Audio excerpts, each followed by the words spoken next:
Hi hello నమస్తే welcome to iDream నేను Jhansi. Game changer trailer release అయింది. ధూమ్ ధామ్గా దుమ్ము లేపేలా ఉంది. పక్కా commercial Telugu cinema. Ram Charan energy అయితే అన్మ్యాచబుల్ అని చెప్పొచ్చు. IAS and political leader dual రోల్లో చరణ్ లుక్ అద్దరిపోయింది. యాక్టింగ్ అయితే నెక్స్ట్ లెవెల్ అని చెప్పొచ్చు.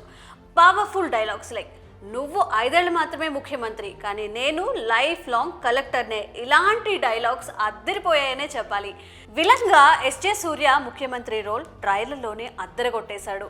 లాస్ట్లో లుంగి కట్టుకొని కత్తి పట్టుకొని హెలికాప్టర్ నుంచి దిగే షాట్ అయితే అద్భుతమనే చెప్పచ్చు. పక్క కమర్షియల్ మూవీగా చరణ్ ఫ్యాన్స్కి పండగే పండగ అంటున్నారు. అయితే సూపర్ హిట్ అవ్వాలని ఫ్యాన్స్ కూడా కోరుకుంటున్నారు. అయితే ఈ మూవీలో హీరోయిన్గా మీకు అందరికీ తెలుసు కియారా అద్వానీ నటిస్తోంది. అలాగే శంకర్ కూడా తన భారతీయుడు మూవీ తర్వాత ఇంకొంచెం కాన్సన్ట్రేటెడ్గా పక్కా హిట్ ఇచ్చేలాగా మంచిగా వర్క్ చేశారని అయితే కనిపిస్తుంది. ఇక ఫ్యాన్స్ అయితే పక్కా బ్లాక్ బస్టర్ పడబోతుందని ఎంతో సంబరంగా ఉన్నారు. మరి చూసేద్దాం థియేటర్లో ఎలా వేడుక చేస్తుందో, ఎన్ని కలెక్షన్స్ రాబడుతోందో.